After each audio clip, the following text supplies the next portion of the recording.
The Final Countdown by Europe, redone for guitar.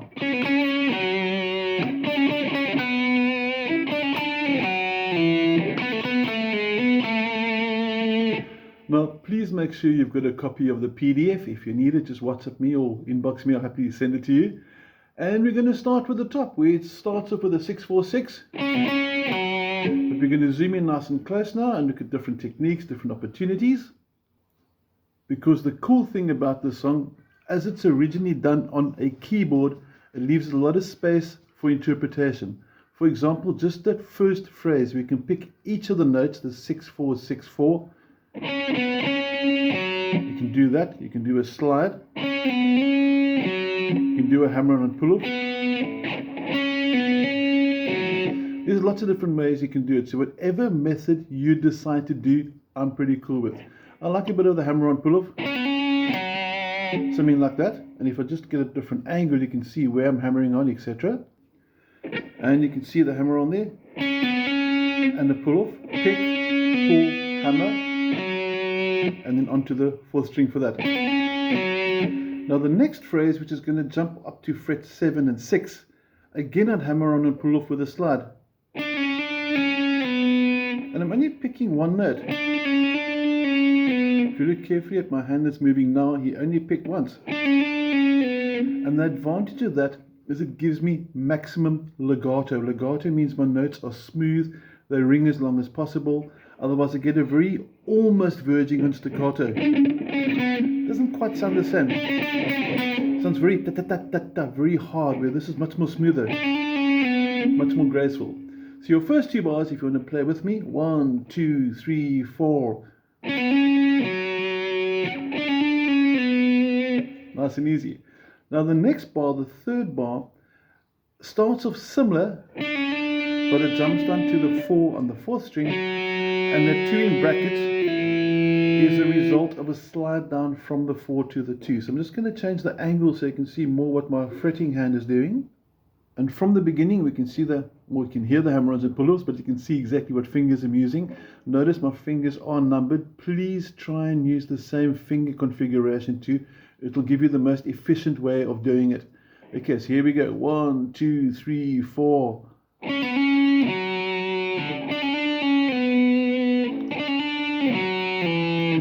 Okay, now the last bar is a little bit more busy.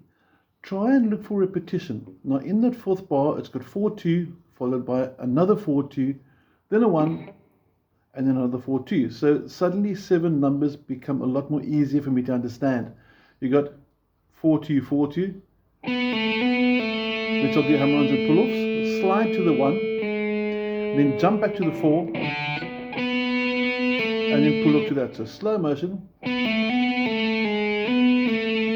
And I'm actually playing that entire part with only picking one note.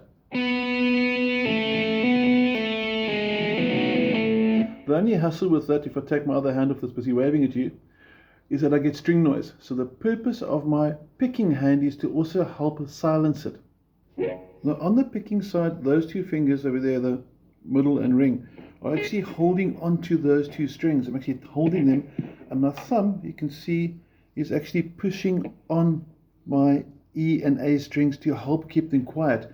In the previous section you could hear I had a lot of string noise, but now you're going to hear my guitars a lot more quiet because I'm keeping my thumb on the strings I'm not using.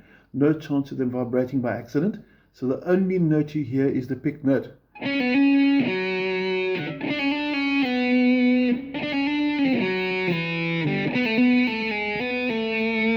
And you can hear all the hammer-ons and pull-offs, especially in that last phrase I spoke about.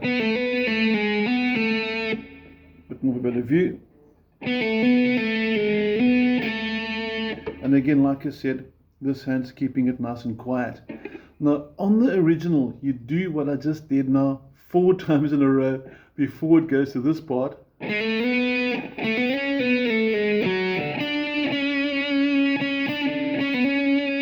And then it goes through twice more, and then it does the part I just did now again. Okay, but with the drums. So I'm going to zoom in and take you through the second part.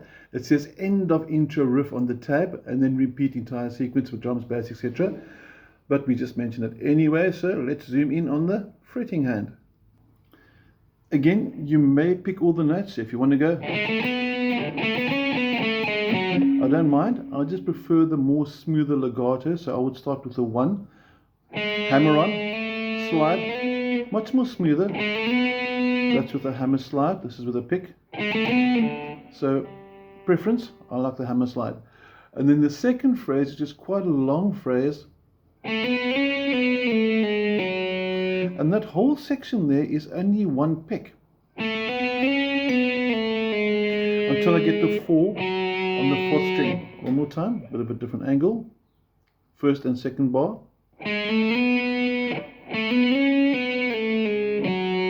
And you jump up to 7 and 6. Nice big jump. And the last bar. And that's your introduction. So if you were to play it through just twice and then go to the end part, in other words, I'm going to play the first row of tab now twice in a row. In other words, it'll be the part where the drums and the bass have joined the band. And then I'm going to go from that twice. I'm going to play the one I just did now, which will be the second row of tabs. So here we go, twice through with the second part, the ending. Okay. 1, 2, 3, 4, 1.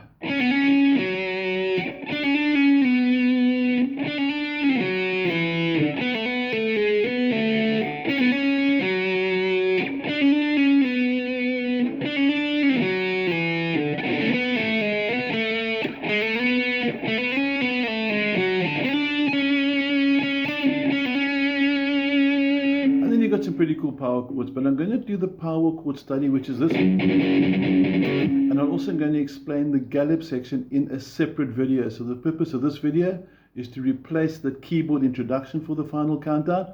Video number 2, which will be entitled Power Chords, is going to cover through that, the power chords and the galloping, obviously. Okay, see you in the second number video.